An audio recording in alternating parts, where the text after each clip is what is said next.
Hello, Dark Readers, and welcome to the Dark Side of the Library podcast. I'm your host, Katie, and today we're going to go over some of the new YA releases that came out in April. We are a little behind, but that's okay.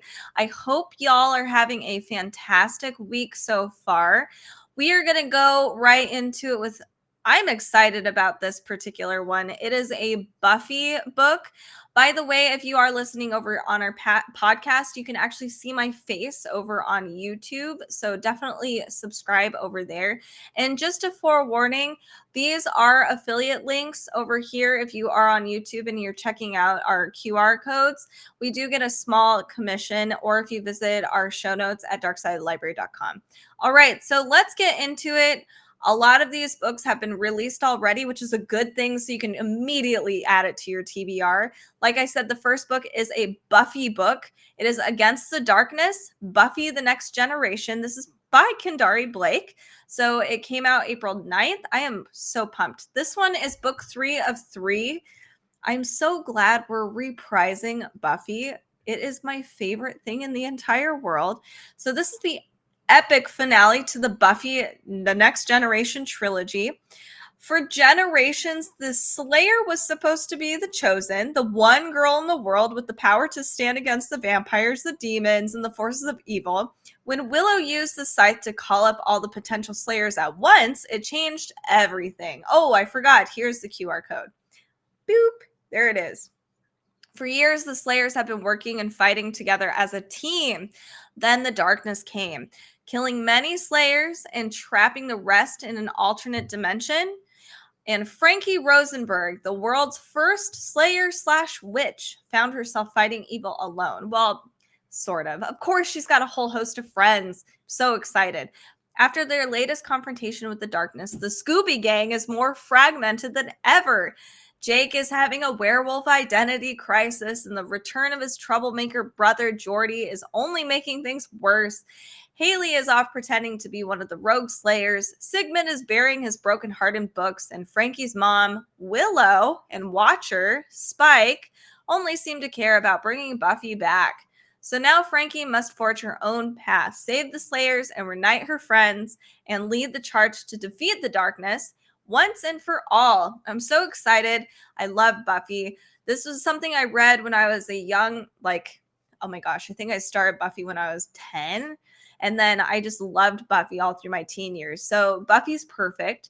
This is Against the Darkness by Kendare Blake.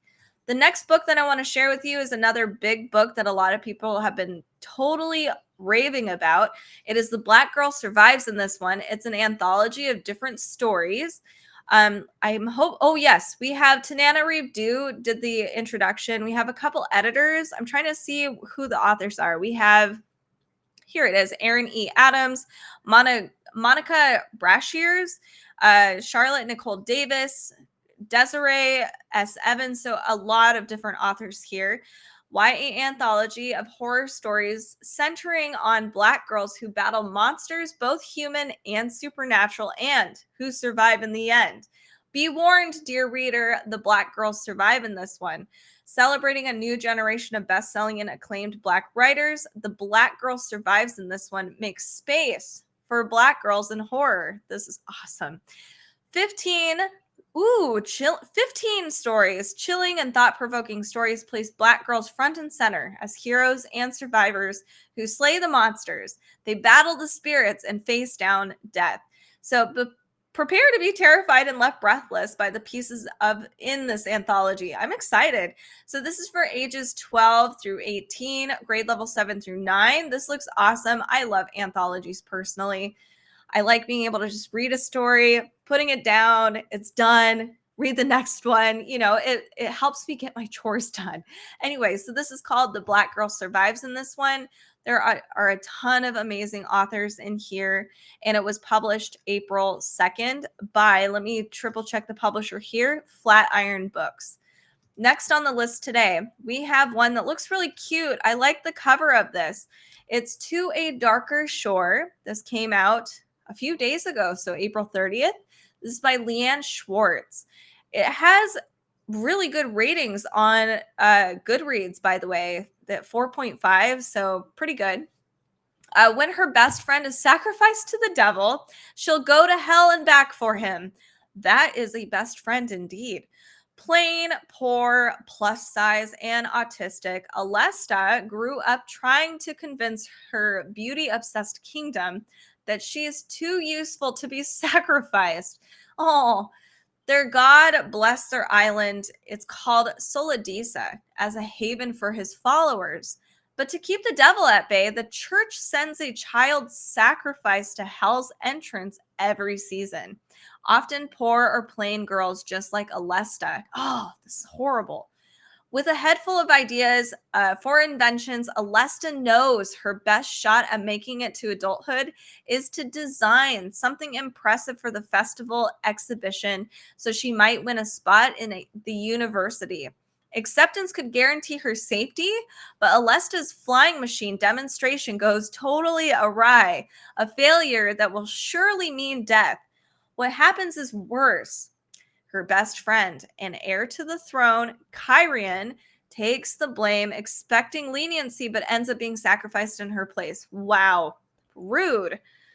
So to stop these sacrifices forever, Alesta plans to kill the monster that killed her friend. Prepared to save her kingdom or die trying, she travels to the depths of hell, only to find her friend alive, but monstrously transformed. There is no escaping hell or their growing feelings for one another. And the deeper they descend into hell, the closer they come to uncovering the truth about the sacrifices that threatens to invoke the wrath of not only monsters, but the gods as well. Oof. So this is by Page Street, YA. And this is by Leanne Schwartz, To a Darker Shore. I love the art style here. It's really, really beautiful.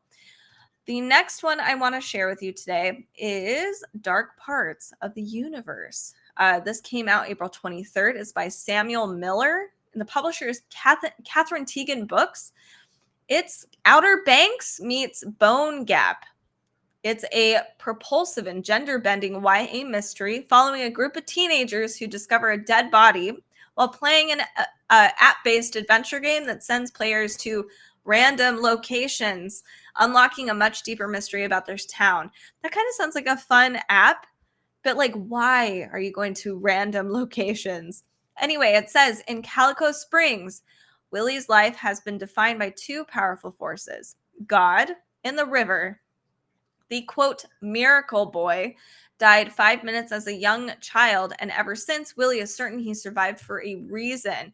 But that purpose didn't become clear until he found the game in bold. So the game is actually called Manifest Atlas. And the concept is simple. Enter an intention, and the game provides a target. It's a blinking blue dot on the map, and that's where you go.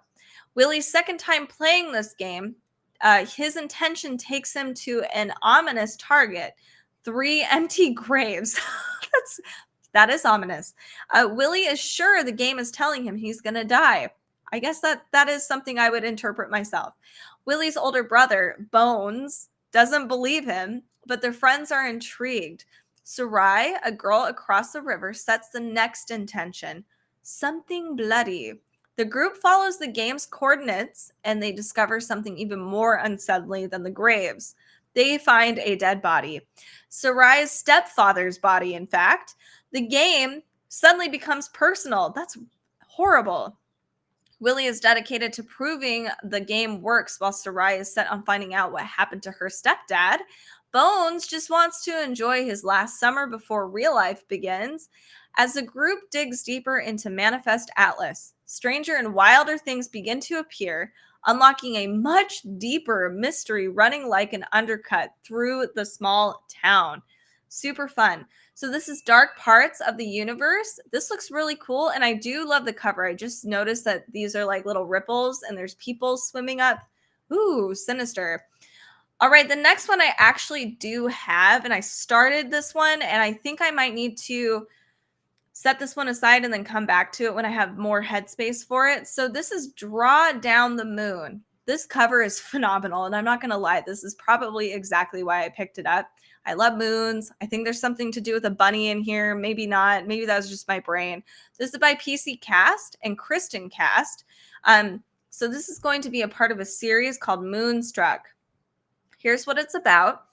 It's a mystical school, a mysterious death, and a magical romance. It's perfect. This is for reading ages 15 years and up. Wren Nightingale isn't supposed to have any elemental powers. Born of magical parents, but not under one of the 4 fated astrological moon signs. She is destined for life as a mundane, right up until she starts glowing on her 18th birthday. In a heartbeat, Wren's life is turned upside down, and she's suddenly leaving her home for a mystical Academia de la Luna, a secret magical school on a hidden island off the Seattle coast. I knew there was a reason why I picked this one up, because Seattle coast. I'm gonna have to keep reading it. Lee Young has always known about his future at the academy. He has 3 goals: pass the trials, impress the Moon Council, and uphold his family's reputation. But he wasn't expecting to be attending alongside the girl he'd secretly been in love with for as long as he can remember. So as Ren and Lee are thrown into the academy's grueling trials, they quickly learn there's something different and dangerous about the school this year. Ren will have to navigate a web of secrets, prophecies, and murder. And Lee will have to decide what to protect, his family's legacy or the girl that he loves. Aww. So this is Draw Down the Moon. This is by PC Cast and Kristin Cast. This came out April 2nd. And the cover is beautiful. If you go over to our YouTube channel, you will see it. You'll look at the QR code, click on it. Beautiful. I love the cover. I need to find the artist because, man, it's stunning. All right. The next book I want to share with you today is called The Kill Factor. It's by Ben Oliver, and it came out April 16th. The grade level here is actually for reading ages 12 and up. The publisher is Chicken House. I don't think I've even heard of that publisher before, but I'm excited. It says a brand new game show that offers young criminals the chance at freedom has been green-lit. Oh, this is kind of like an anime I used to watch. Hold on a second. Little do they know, winning is their only chance at survival. A captivating examination of the dark truths around the criminal system, Ben Oliver, critically acclaimed author of the Loop trilogy, delivers an action-packed thrill ride with deadly stakes. So we have 50 contestants, 5 mental and physical challenges, but only 1 winner comes out. In a near future where a virtual currency of digital content fuels a fame-hungry society. Oh no, a brand new experiment that combines social media and reality TV has been greenlit. Voted on, and contestants are sent to a maximum security reform camp on an island where they can have no contact with the outside world. To lose means prison, but to win is to be free. The most popular young offender with the most upvotes by the end is given both a second chance in society and a cash prize. Oh my. This kind of money could mean everything to Emerson and her family who live in the boroughs, one of the subterranean villages where the government have buried affordable housing. It's more than freedom. It could mean the chance to change her family's circumstance and finally find a place in society they've never been allowed into. But what Emerson doesn't know, what the viewers don't know, is that the prison on the island is empty. Those who lose, those who are voted off, aren't incarcerated. Each challenge will leave more and more contestants to die. And the only choice they have is to win over viewers before it's too late. That's horrible. Can you imagine a world like that?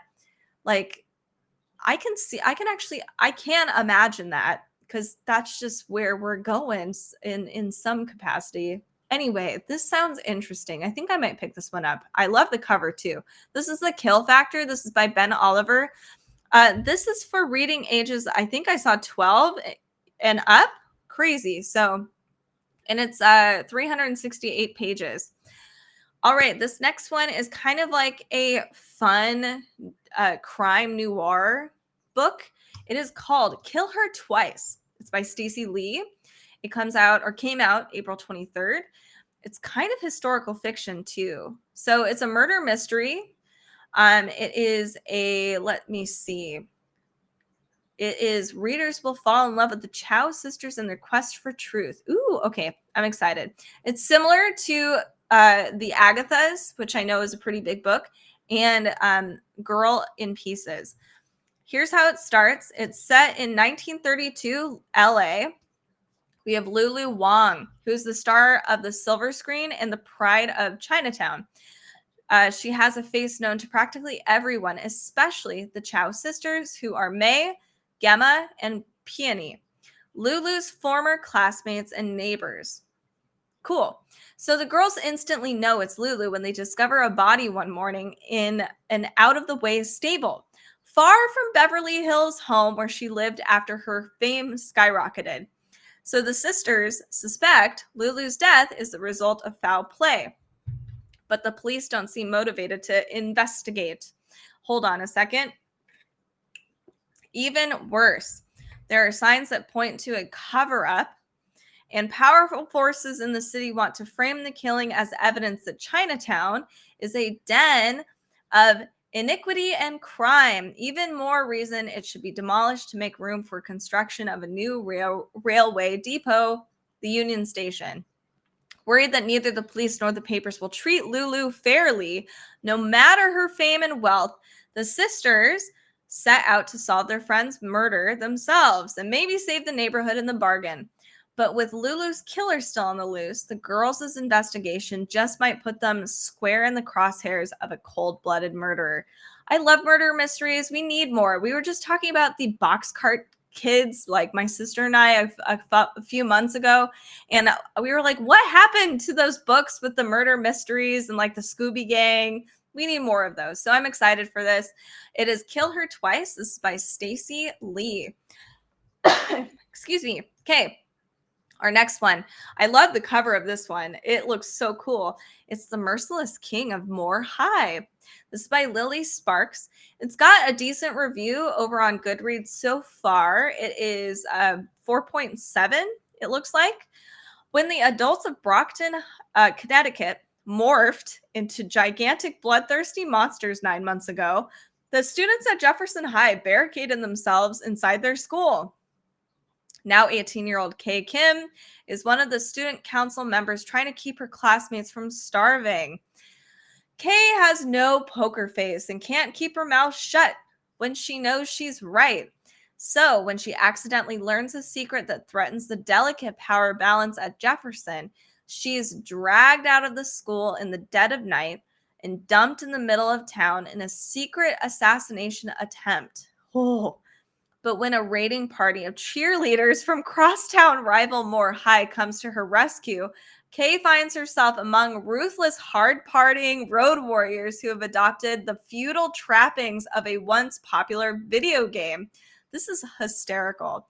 Life at Moor is violent and cliquish, but everyone is thriving. Everyone, that is, who survives the kingdom's periodic monster hunts.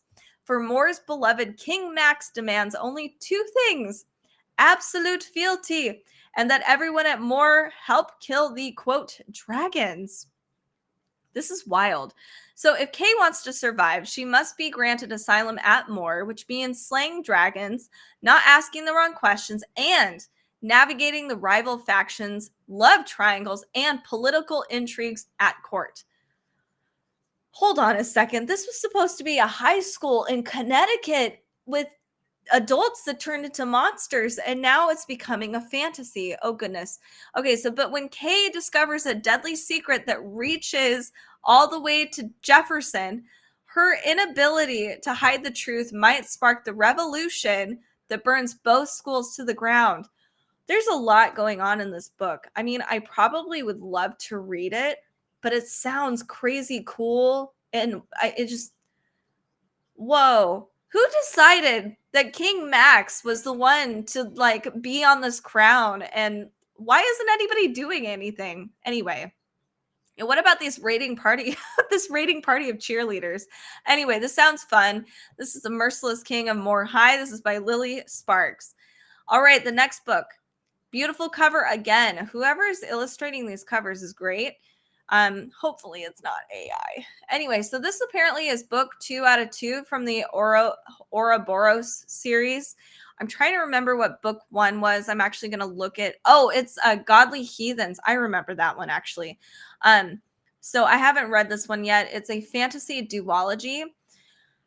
Jem is our main protagonist in this book, and they find out they are a reincarnation of a god from another world. So very cool stuff. This is by H.E. Edgmon, and the publisher is Wednesday Books, a really great publisher. This came out April 16th. I'm excited to have just a twofer book. Like a duology is really fun.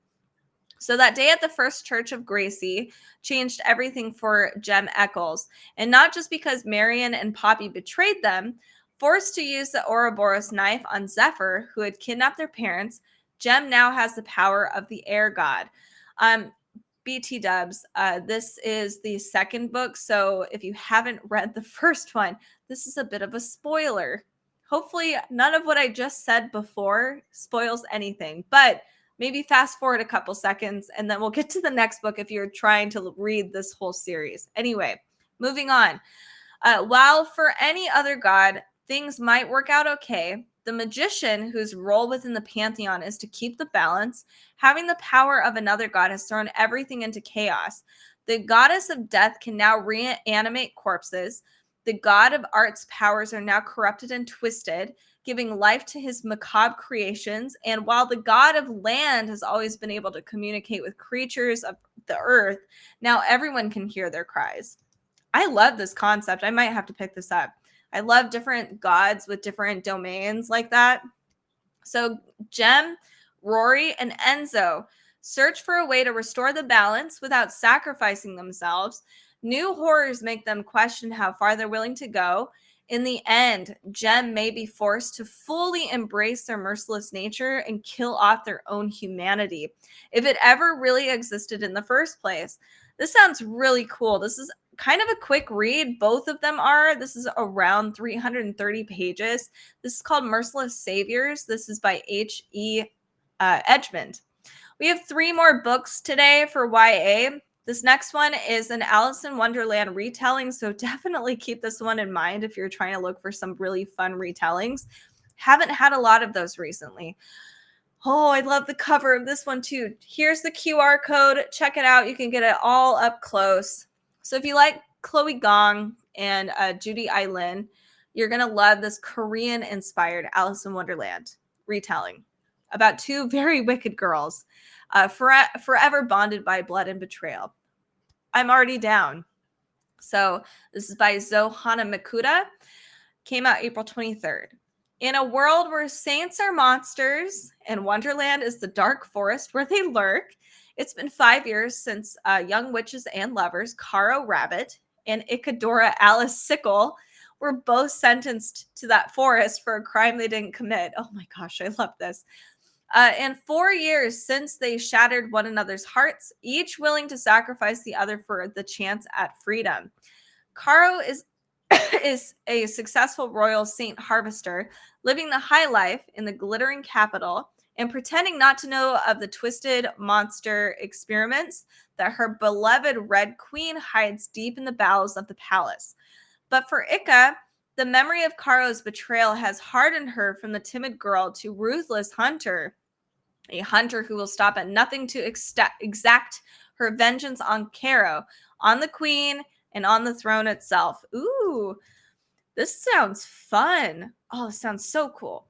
But there's a dangerous secret about the saints the queen's been guarding, and a volatile magic at play even more dangerous to Ika and Caro than they are to each other. This is a lush, terrifying, and uncanny story. It takes a delicate knife straight to the heart of this beloved surrealist fairy tale. This sounds super cool. The cover is beautiful. It's off with their heads. I like this a lot. This sounds super fun. A great summer read. All right, the next book I want to share with you today is called Otherworldly. It is a supernatural, looks like a YA romance adventure. Super cute. It's by F.T. Lukens. This came out April 2nd. It's got pretty good reviews on Goodreads already. 4 star. So we have 17-year-old Ellery is a non-believer in a region where people swear the supernatural is real. Sure, they've been stuck in a 5-year winter, but there's got to be a scientific explanation for it. If goddesses were real, they would not abandon their charges like this, leaving farmers like Ellery's family to scrape by. Nox is a familiar from the Otherworld, a magical assistant sent to help humans who have made crossroad bargains. But it's been years since he heard from his queen, and Nox is getting nervous about what he might find once he returns home. When the crossroads demons come to collect Nox, he panics and runs. A chance encounter down an alley finds Ellery coming to Nox's rescue, successfully fending off his would-be abductors. Ellery can't quite believe what they've seen, and they definitely don't believe the nonsense this unnervingly attractive guy spews about his paranormal origins. But Nox needs to make a deal with a human who can tether him to this realm, and Ellery needs to figure out how to stop this winter to help their family. Once their bargain is struck, there's no backing out, and the growing connection between the two might just change everything. So this is cute if you're looking for a supernatural romance, LGBTQ plus friendly. This is Otherworldly by FT Lukens. The next story and final story for our YA list today is called Your Blood, My Bones. This is by Kelly Andrew. Lots of people want to read this on Goodreads. It has a 4-star so far. It is a twisted romance about loyalty and fate. Wyatt Westlock has one plan for the farmhouse she's just inherited: to burn it to the ground. That sounds nice. But during her final walkthrough of her childhood home, she makes a shocking discovery in the basement. Peter, the boy she once considered her best friend, is strung up in chains and left for dead. Unbeknownst to Wyatt, Peter has suffered hundreds of ritualistic deaths on her family's property. Semi-immortal, Peter never remains dead for long, but he can't really live either. Not while he's bound to the farm, locked in a cycle of grisly deaths and painful rebirths. Oh, man. There's only one way for him to break free, and he needs to end the Westlock line. He needs to kill Wyatt. With Wyatt's parents gone, the spells protecting the property have begun to unravel, and dark ancient forces gather in the forest nearby. The only way for Wyatt to repair the wards is to work with Peter, the one person who knows how to harness her volatile magic. But how can she trust a boy who's sworn an oath to destroy her? When the past turns up to haunt them in the most unexpected way, they are forced to rely on one another to survive, or else tear each other apart. This sounds really good, and it has some pretty decent reviews. This is published by Scholastic Press, and it is for reading ages. Let me find it. 13 years and up. Really cool. This is Your Blood, My Bones. And that is all the books that we have found for April of 2024 in the YA category. Very cool stuff coming out for sure. Stay tuned for our future episodes that come out every Wednesday and Friday. We still have kids' books to go over in April. And make sure to tune into our socials. Those are at Dark Side of the Library on Instagram, Facebook. We have YouTube and on your favorite listening app. Thank you so much for tuning in today. We'll see you in the next live stream or podcast